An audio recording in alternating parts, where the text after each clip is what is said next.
Até porque, assim, eu fico pensando, assim, uma coisa que me incomoda, eu fico frustradíssimo, é pensar, porque eu fico lembrando, ontem mesmo eu tuitei, a primeira vez que eu falei do Bolsonaro no Twitter foi em 2011, e o cara era uma piada, era uma aberração, ninguém levava a sério. 7 anos depois, o cara tem potencial de chegar ao segundo turno com 40% dos votos válidos, em 7 anos. Como é que o cara vai de uma aberração, um discurso que é inaceitável, para algo que, tudo bem você falar essas aberrações, esse absurdo em voz alta. E uma coisa que eu acho que é importante, porque as pessoas não entendem ideologicamente o que é a diferença da esquerda e da direita, e eles usam isso muito contra a esquerda. Pregando que a esquerda é defender bandido, olha, a esquerda ela vai querer tomar o que é seu para dividir para todo mundo. E porque falta isso, as pessoas falam muito de política, hoje pouco de ideologia, falam muito de eleição e pouco de ideia. E uma das coisas que eu sempre gostei das nossas conversas é que, você sabe, eu já te falei isso um milhão de vezes, tanto isso é importante na minha formação política, na minha formação ideológica, por isso. Porque eu lembro, gente, eu adolescente, você falando, a gente discutindo sobre coisas, você discutindo ideologicamente o que era a esquerda, o que era o que você defendia, da sua vida inteira, inclusive. Então, assim, por que você acha, por exemplo, eu acho que resume, dá para resumir bem a discussão assim, da diferença da esquerda para a direita, quando a gente pega a posição dos banqueiros, que ganharam dinheiro com o Lula, ganharam dinheiro com a Dilma. Então o problema deles não era um problema financeiro. Eles não estavam insatisfeitos financeiramente, eles estavam insatisfeitos por outra questão. E que questão é essa? Por que mesmo ganhar dinheiro com o Lula e ganhar dinheiro com a Dilma, eles ainda financiam o golpe? Ideologia é porque às vezes a gente abstrai um pouco as coisas. Ideologicamente, quer dizer, uma classe é dominante quando a ideologia dela é dominante. Em 2011, era o auge das políticas públicas do governo Lula. Ninguém pensava num caminho individual. A sociedade estava caminhando coletivamente para soluções através dos programas sociais. Isso, na cabeça da burguesia, coloca o seguinte: não, está em risco a minha dominação. Eu estou ganhando dinheiro, mas assim, para eu continuar mandando, não é só o poder econômico. Eu tenho que ter a predominância ideológica. Então eles começaram a desconstruir o governo Lula, começaram a desconstruir as políticas públicas. Aliás, desde o começo de 2005 que eles começam a trabalhar. E eles usam o que mundialmente eles usam contra os governos de esquerda, que é a questão da corrupção. Por quê? Porque os governos estão em um sistema capitalista, e o sistema capitalista ele trabalha muito com a corrupção, porque as empresas compram, disputam entre si e vão comprando pessoas. Então, o sistema é corrupto. Sempre vão achar corrupção. Então eles pegam isso. Ao contrário, Lula combateu a corrupção, mas mecanismo de fiscalização e tal, mas eles não levam isso em consideração. Porque ideologicamente eles não podem atacar o governo porque está funcionando. Tá Não, tirando as pessoas da miséria. Tá? Eles não podem dizer que o caminho não pode ser coletivo. Então o que eles fazem? Eles trabalham para desacreditar os caminhos coletivos. E aí trabalham o caminho individual. Qual é o problema disso? É que isso não tem limite. Chegou a um tal ponto deles criticarem tanto a política, demonizar tanto a política, que a população deixa de acreditar na política. Se deixa de acreditar na política, passa a acreditar que não é um caminho coletivo, que não é um caminho da sociedade, é um caminho individual. Aí a piada de 2011 vira alternativa em 2018. Porque os indivíduos querem matar quem está errado. Ao invés de discutir a origem daquele problema para tratar aquele problema como um problema da sociedade, eles estabelecem que o problema é do indivíduo e que é tanto indivíduo que a sociedade não tem solução. Então todo mundo tem que se armar. É isso que eu falo, assim, é meio que a base, assim, quando esses caras de uma ignorância profunda, eles dizem que a esquerda defende os direitos humanos, porque eles confundem as duas coisas. Eles acham que você está defendendo o bandido, você não está defendendo o bandido, você está apontando o seguinte: ok, esse cara cometeu um crime, ele tem que pagar por isso. Mas não adianta fixar na punição, na eliminação do indivíduo, porque o problema continua social e vai gerar outros iguais a ele. Essa distinção os caras não conseguem. Porque assim, não é burrice, não é ignorância. Você acha que não? Não. Você sempre foi muito mais otimista do que eu. Não, não é otimista. O que eu constato é o seguinte: é uma questão ideológica. Eles não acreditam no indivíduo. Não, tudo bem. Mas eu estou falando daqueles que são afetados pela propaganda que eles fazem. Que é o cara que não vai pensar isso. Eu não estou falando do lado de cima, eu estou falando da ponta lá de baixo. Mas se essa é a ideologia dominante, eles conseguem traduzir para o conjunto da sociedade. Hoje, o conjunto da sociedade acha que não tem solução aos problemas. e que então uns não querem votar porque desacreditaram em tudo. Eu vou para alguma reunião, converso com algumas pessoas e se tiver 40 pessoas, quem está desempregado levanta a mão. É 2/3. Então, essa sociedade, nesse grau, nessa crise, por que o nazismo cresceu na Alemanha? Porque o povo levava um saco de papel para comprar dinheiro, então para comprar pão, porque o dinheiro estava desvalorizado. As pessoas se sentiam humilhadas, se sentiam desamparadas pelo Estado, pelo poder público. E aí aparece o Messias e diz, qual é a solução? Um diz que é a raça, o outro diz que é armar todo mundo, que é fechar o parlamento, que é não sei o quê. Então, assim, essas saídas mágicas... O problema judeu é o outro, é a minoria. Sim, o problema judeu, o problema é o PT, o problema... Então, assim, acha um demônio e unifica todo mundo com o demônio. Qual é a questão? O caminho coletivo se faz por amor. Che dizia que devo admitir, mesmo com risco de parecer ridículo, que um revolucionário é movido por grandes sentimentos de amor. O que é que move a ideologia capitalista é o inverso. Não é o amor, é a individualidade. Então, não é a solidariedade. O homem é o lobo do próprio O homem é o lobo do próprio homem. Então, nós temos que nos precaver contra o homem. Na verdade, eles querem se precaver dos trabalhadores, porque eles não acreditam. Acham que os trabalhadores são inferiores e que eles é que dão aos trabalhadores a oportunidade de viver, quando na verdade é o trabalho que faz com que a produção dê lucro e que eles ganhem dinheiro. Eles ganham dinheiro com o trabalho das pessoas, mas eles não valorizam isso e acham que são pessoas que podem, mulher grávida, trabalhar em lugar insalubre, porque qual o problema? As mulheres deles nunca vão trabalhar, né? Porque inclusive o machismo não deixa.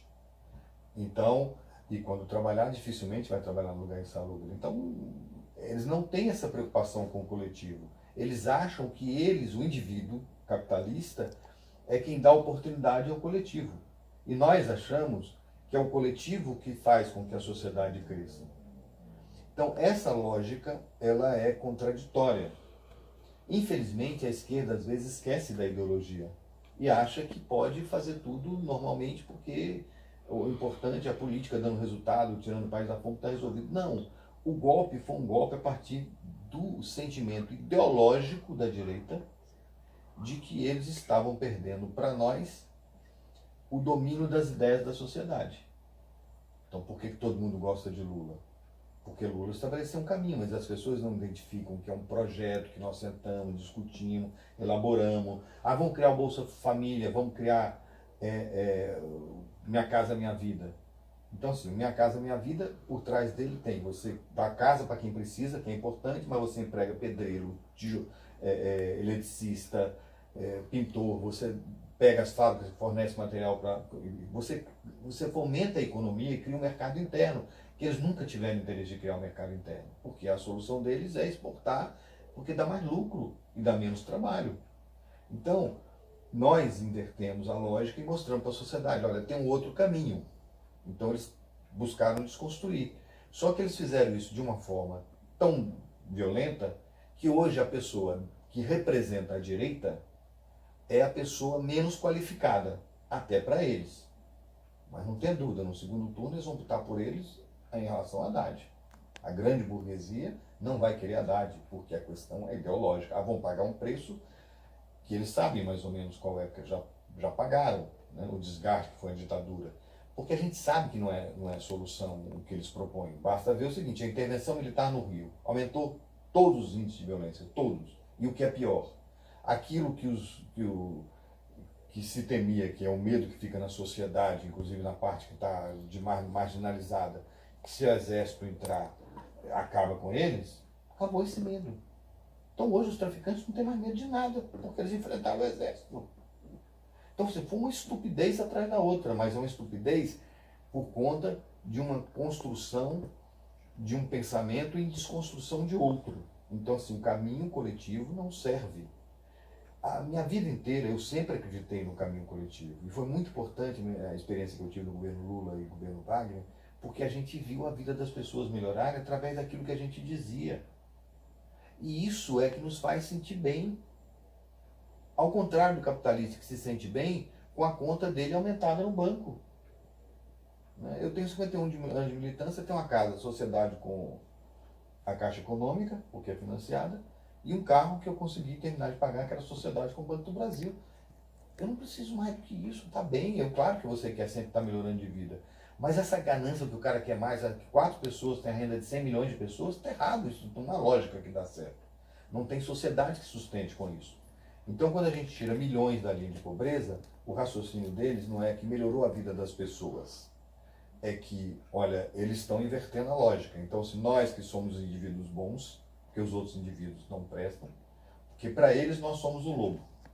O homem é o lobo do próprio homem. Então, para eles, nós somos o lobo. Nós somos as pessoas que ameaçam a riqueza deles, de qualquer forma. Então, ou porque vamos socializar as coisas, ou porque a sociedade vai criar mecanismos de quem ganha mais paga mais. Né? Então, eles querem estabelecer um imposto único, que é 20% para todo mundo. Então, imagina, quem hoje é isento, que recebe salário mínimo, vai pagar R$ 200. Quem era, vamos supor, que tinha 10 mil, que pagava 27% de imposto de renda, vai pagar só 20%. E acima disso, segue nessa proporção. Então, assim, você não pode tratar diferentes de forma igual. Você não pode tratar um cadeirante da forma igual de quem não era cadeirante quando você não bota rampa. Não existe isso. Então, assim, esse é o problema. A base da questão, ela é realmente ideológica. Qual é o problema? A esquerda, em grande parte, perdeu o discurso ideológico, porque está preocupado em administrar o capitalismo. Nós estamos na sociedade capitalista, nós temos que administrar, mas nós temos que ter a consciência de que é capitalismo e que o capitalismo não é bom para o coletivo. O pessoal diz, porque o mercado deu no que deu com a crise mundial, porque o mercado é irracional, cada um quer lucro e um briga com o outro. Qual é a lógica para construir uma sociedade em cima de individualismo? Nenhum. A sociedade, né, acaba se conflitando o tempo todo. E o mercado vai sempre gerar crises, porque ele não é uma coisa planejada, não é uma coisa que você sempre discute, nós vamos desenvolver por esse lado, esse é o vetor de crescimento. Não. Eu ganho mais lucro com isso, então eu quero fazer isso. Né? Então, é importante que a gente perceba que o que está por trás de toda proposta política é uma ideologia. E o que você acha? Você encontra, de novo, você sempre é bem mais otimista do que eu. Eu lembro, outro dia a gente estava falando, Felipe, que eu não acho que tem mais solução. Eu acho que a sociedade brasileira agora é isso, essa polarização, essa briga e fim. Você não acha isso, não? Não, porque assim, se eu acho que o homem não é o lobo do próprio homem, se eu acredito no caminho coletivo, porque eu entendo o seguinte, eu não sou uma pessoa ruim. E eu não sou melhor do que ninguém. Se eu acredito em mim, por que eu não vou acreditar nas outras pessoas? Tem gente assim assado? Tem, mas não é todo mundo. Então, pelo contrário, quando a gente viu que a gente conseguiu fazer um caminho coletivo, a sociedade melhorou, inclusive os índices todos de violência e de tudo mais. Porque é óbvio, você está atacando a raiz do problema. Né? Embora a gente saiba que não é tão simples assim, não é que você vai, quando bota o asfalto, não vem esgoto por baixo. Você tem que primeiro fazer o esgoto para depois botar o asfalto. A mesma coisa na segurança pública. Não basta você melhorar só os índices sociais, mas ao melhorar os índices sociais, você diminui muito o potencial da própria violência. Porque o problema é que na periferia, nas grandes periferias, às vezes o tráfico trata melhor a população do que o poder público. Porque o poder público não chega e os traficantes chegam. Aí morre alguém, eles ajudam, eles compram essa lealdade que o Estado não consegue chegar. Então o problema é social. Se o problema é social, a saída é social, a saída é coletiva. Então eu não vejo como nós podemos desenvolver uma sociedade baseada no individualismo, baseada farinha pouca, meu pirão primeiro. E aquela história, vamos fazer crescer o bolo para depois dividir. O bolo sempre cresceu e nunca foi dividido. Se você, ao fazer o bolo, não dividir, ele não vai ser dividido nunca. E a gente mostrou isso. Esse é o ódio que eles têm do PT, esse é o ódio que eles têm de Lula. Né? Mostrou o seguinte, olha, vocês governaram por 500 anos e a vida da população piorou. O PT governou por 12, 14 anos e a vida da população melhorou. O que eles tinham que fazer? Destruir o PT. Essa é a lógica, é ideológico. Não só o PT, né? A esquerda. A esquerda inteira vai ser. Tudo bem que o PT, como maior partido, ele acaba sendo o principal alvo. Mas a esquerda, porque a esquerda representa isso tudo. Não, é porque assim, eles simbolicamente Simbolicamente. atacam o PT. Mas isso evidentemente que atinge toda a esquerda. E felizmente hoje a esquerda e o próprio PT têm percebido que o caminho é a própria esquerda se juntar. E aí que vem a questão. De novo, você sempre foi muito mais otimista do que eu. Eu, por exemplo, eu não me declaro petista, como eu não me declaro psolista, ou, enfim, eu sou um cara de esquerda, essencialmente sou um cara de esquerda. Voto em todos os partidos de esquerda. E uma das minhas frustrações com o PT, inclusive até da própria reeleição da Dilma, é a frustração de pensar assim, cara, eles não aprendem, será que eles não percebem que funcionar dentro da lógica, das regras do sistema capitalista, nós sempre vamos perder? Será que esse grau de pureza ideológica, não é aquela pureza, tudo bem, extrema, utópica, mas um certo grau de pureza ideológica é necessário até para manter a militância no lugar, lutando, em vez de desmobilizar todo mundo? Você acha que o PT aprendeu isso? Olha, a última reunião que Lula participou do Diretório Nacional em que eu estava, e as últimas vezes que eu vi Lula falando, conversando assim, ele disse o seguinte: o nosso maior erro, o meu maior erro, mas que de repente não é dele, é nosso, foi não ter feito a reforma política. Porque qual é o problema da reforma política? Na medida que os partidos têm que fazer coligação, a coligação é estelionato eleitoral, porque você vota num, elege o outro. Você vota numa proposta política, elege outro, e não fica claro para a população quem é o quê. Então você só consegue ganhar uma eleição se você conseguir fazer coligação. Então todo mundo sai catando partido para ganhar a eleição.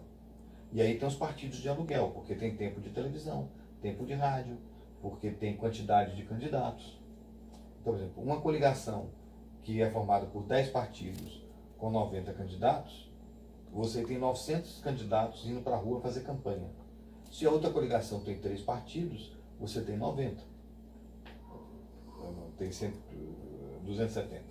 Então, assim, você tem um problema sério que é necessário você enfrentar do ponto de vista pragmático.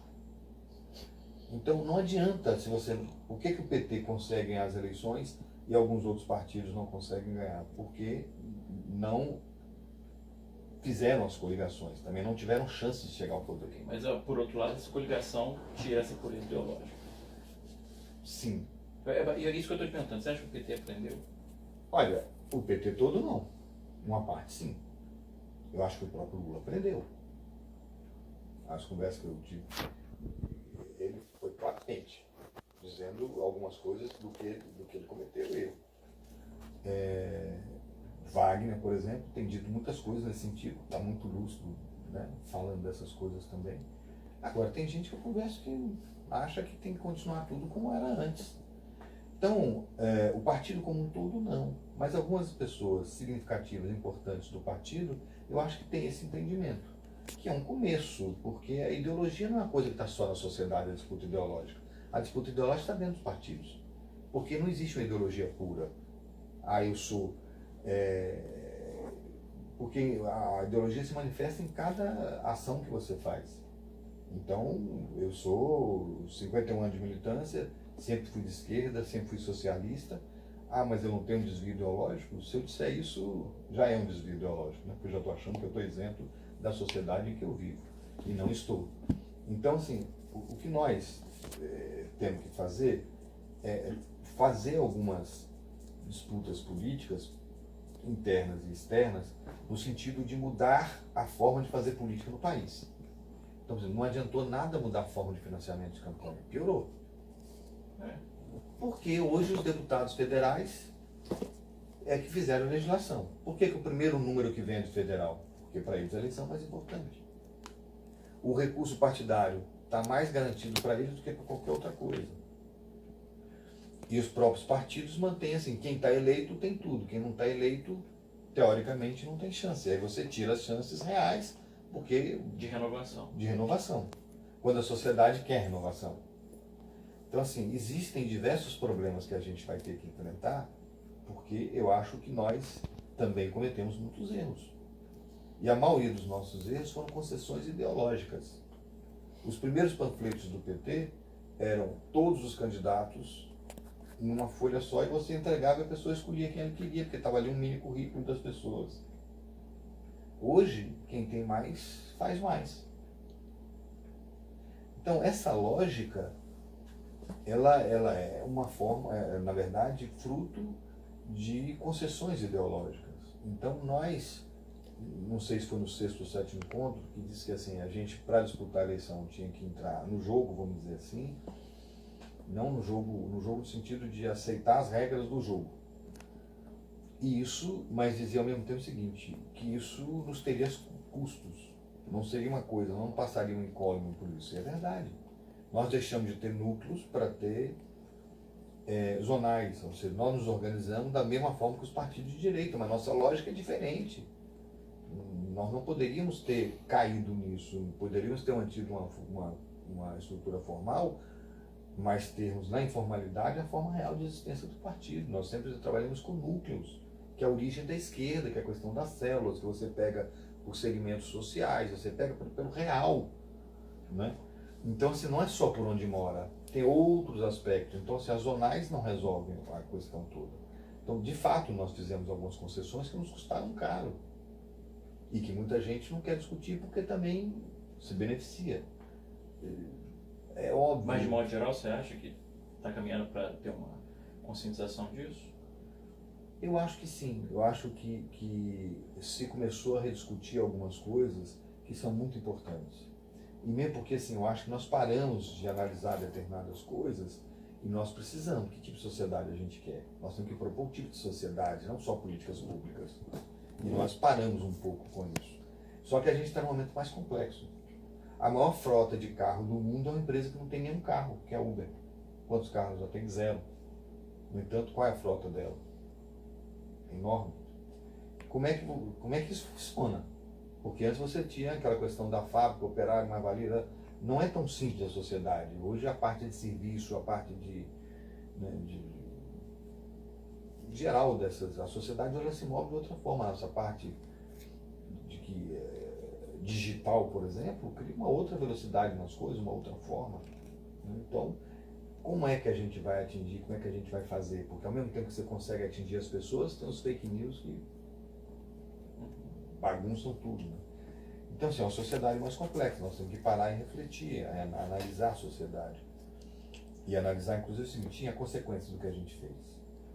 O que acontece? Por que hoje uma pessoa que está Minha Casa Minha Vida, que morava onde tinha lama, e hoje mora em um lugar digno, naturalmente não vota na esquerda? Às vezes não vota na esquerda, às vezes está com o Bolsonaro. Do ponto de vista ideológico, o que nós erramos ao passar a mensagem para essa pessoa? Eu não estou dizendo que a gente ia dar casa e dizer, você vai ter que votar em mim. Não é isso. Mas, poxa, o cara nunca teve 500 anos da direita governando. A esquerda governa, ele tem uma casa e isso não significa mudança na posição política? Tem alguma coisa errada ao fazermos essa discussão ou ao não fazer essa discussão. Porque a gente acha que é obrigação nossa fazer. É fato. É mesmo. O povo não tem que pedir favor. A gente está fazendo público que tem que fazer essas coisas mesmo, é fato. Mas nós temos que esclarecer, porque nós fazemos e os outros não. Nós deixamos de fazer a disputa ideológica na sociedade. Porque a gente acha que ideologia não é importante. Aí eles vêm ideologicamente e nos tiram do poder, porque foi uma questão ideológica. Eles trabalharam o desgaste político, né? E como não podia só desgastar o PT, desgastavam todo mundo, tanto que eles também estão desgastados. Né? E a esquerda hoje tem uma dificuldade, mas a direita também tem dificuldade de ganhar o voto. Então, Alckmin não consegue ir para lugar nenhum.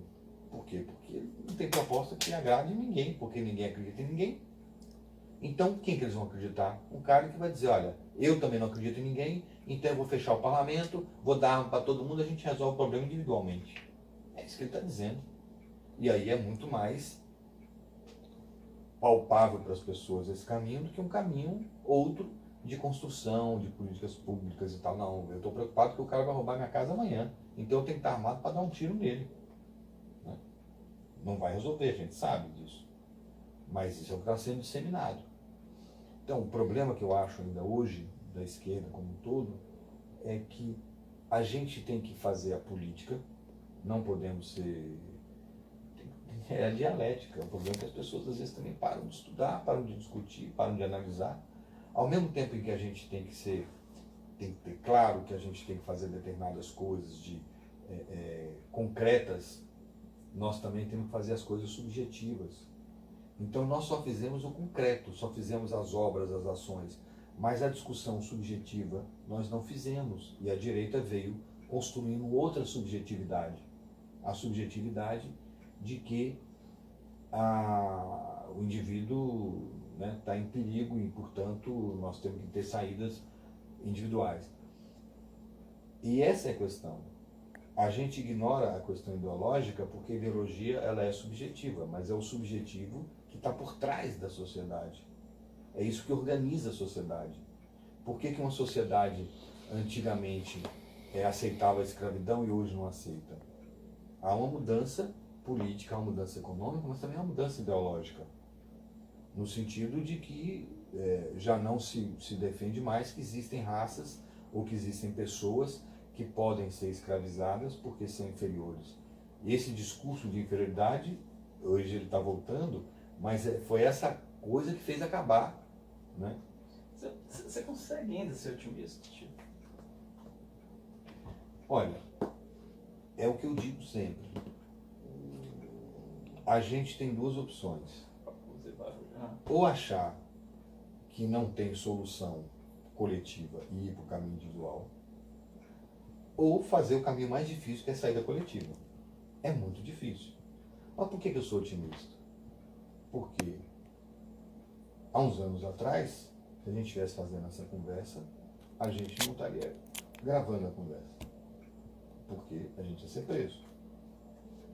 Há um tempo atrás, era normal alguém botar no pelourinho um negro e chicotear. Hoje, a sociedade não aceita isso. As mudanças são lentas e a gente não percebe. Mas mesmo uma sociedade capitalista como a nossa, que tem todos os defeitos e tal, quando nessa disputa ideológica, quando a gente fala de direitos humanos, quando a gente coloca algumas pautas importantes, nós vamos melhorando a sociedade.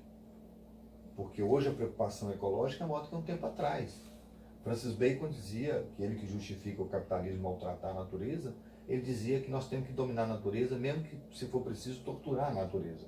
Hoje esse discurso não casa mais, porque essa parte, essa ideologia mais radical de ignorar determinadas coisas, hoje perde porque a consciência coletiva vai melhorando. É suficiente para mudar o sistema? Não. Mas é suficiente para tirar, para dentro desse próprio sistema, a gente mudar alguns valores. E esse é o medo da direita. A gente mudar tanto os valores dentro do capitalismo que a sociedade quer uma coisa diferente que é o capitalismo. Por isso o golpe. E nós não percebemos porque nós achamos que a gente estava fazendo tudo de bom para a sociedade, que ninguém ia querer brigar com a gente. Nós esquecemos que ideologia é o que determina a política. Então essa foi a nossa maior falha. Toda vez que a gente conversa, eu volto, é muito engraçado isso. Eu lembro de todas as conversas que a gente teve, assim, desde que eu era adolescente, eu volto a me sentir meio adolescente, sem perceber que, na verdade, agora eu sou muito mais vigoroso, tenho uma saúde maduro que você. Porque, agora, uma última, tipo assim, uma questão assim, você passou a sua vida inteira militando, e, inclusive várias vezes eu lembro da família falando, você foi tipo, por que você não candidata a alguma coisa, por que você não, né? E você gostava de militar, eu lembro uma vez que você me levou, que você foi fazer, isso é uma coisa que eu nunca vou esquecer, eu acho isso muito bonito. Você me levou, você ia dar uma aula sobre a história do socialismo para um grupo de jovens, tinham 6, 7, acho que era isso, 6, 7 meninos, né? Meninos não, uns 16, 17 anos, adolescentes, e você estava explicando, contando a história do socialismo para eles, assim. E eu lembro que eu falei, caramba, sabe, essa pureza ideológica, desse trabalho de base, de formiguinha, de explicar a história ideologicamente, se mais gente fizesse isso. Enfim, então você sempre fez esse trabalho nos bastidores, assim, de formação ideológica, de explicar as coisas, de batalhar e tal. Por que você decidiu, depois que a família já teve muita gente, eu lembro, a mamãe mesmo já falou com você várias vezes, você devia candidatar, por que tu já desiste e resolve candidatar? Porque essa crise ideológica me preocupa, a crise ideológica da esquerda. As pessoas se elegem, acham que o mandato é delas, mesmo de esquerda, e começam a fazer aquilo que eles acham que devem fazer, sem consultar, sem conversar com ninguém. Toda a minha militância foi militância coletiva. Eu fiz orçamento participativo em Alagoinhas, orçamento participativo em Camaçari, eu que implantei. Eu fui o responsável Em Lauro eu ajudei o PGP, que era o Programa de Governo Participativo, quando na campanha de rua também ajudei na formação do PGP, porque eu acredito nesses caminhos coletivos. A gente, né? Os mandatos estão se afastando disso. Eu acho que quando eu vou e peço um voto, eu tenho que voltar depois, como deputado, e discutir com as pessoas o que fazer, porque o mandato não é meu. Eu recebi um mandato, eu recebi uma autorização de fazer determinadas coisas. Então eu tenho que conversar com as pessoas para ver se eu estou fazendo o que eu vou fazer de verdade. Né? Porque assim, é diferente. Quando o cara compra o voto, ele acabou, o mandato é dele. Né? Porque ele comprou, ele pagou, a pessoa não recebeu um dinheiro, então não tem que cobrar nada. Mas se você faz uma discussão política e a pessoa te apoia politicamente, o seu compromisso é político com aquela pessoa que elegeu. Você deve a ela a satisfação do que você está fazendo, mais do que isso. Você tem que discutir com ela o que você vai fazer. Não é você pegar e imaginar, eu tenho tanto de emenda, então vou jogar aqui e ali porque eu tive mais voto. É isso? É esse raciocínio de direita? Eu não posso fazer isso. Eu tenho que trabalhar, discutir com as pessoas e dizer, olha gente, tem essa alternativa, vamos fazer isso, vamos fazer aquilo. Aliás, emenda eu acho um absurdo, mas é a regra do jogo. Porque eu acho que não devia ter emenda. Não é o papel do deputado botar dinheiro em algum lugar, ele só bota na base eleitoral dele. Isso não organiza nenhuma sociedade. Mas esse é um outro problema. Mas o que eu estou dizendo é que todas as ações, eu vou fazer uma lei da minha cabeça, um projeto de lei da minha cabeça, vou discutir com a sociedade, por exemplo, PCDs. A gente trata como se uma pessoa com deficiência física fosse responsabilidade da família, não é da sociedade. O que a sociedade pode fazer em relação a isso? Tem trabalho assim, mães extraordinárias, alguns pais extraordinários que se dedicam aos filhos com deficiência, mas é uma coisa absurda o esforço que eles fazem. Porque a sociedade não assume os seus problemas. Então, a gente tem que sentar e dizer, tá, não sou eu que vou dizer para eles o que precisa fazer. Precisa fazer uma lei assim? Vamos sentar e discutir com eles. Porque eles conhecem o problema. Eles sabem o que é o principal. Então, falta isso. E eu também fiquei meio desgastado com isso, assim, de ver companheiros que às vezes não fazem isso. E eu fico na expectativa assim, e aí, camarada, você teve voto lá, eu chamei as pessoas, elas apoiaram você. E a outra coisa é o seguinte, eu faço essa questão da formação política, eu acho que a política ela é necessária, a formação política, até para que você tenha consciência do que você está fazendo. Quando eu comecei a militar, eu tinha 12 anos de idade, fizeram um curso comigo, eram 3 meses de curso. Eu e sua mãe fizemos, sua tia. E depois é que a gente foi ser militante. Hoje, as pessoas se filiam pela internet. Então, se eu faço curso de formação, para mim tem que ter pelo menos uma pessoa. Se tiver uma pessoa, eu já faço. Porque eu tenho que passar aquilo que eu aprendi, até para que as pessoas possam ir além do que eu estou pensando, porque a sociedade mudou. Eu ainda tenho um raciocínio, uma lógica de uma geração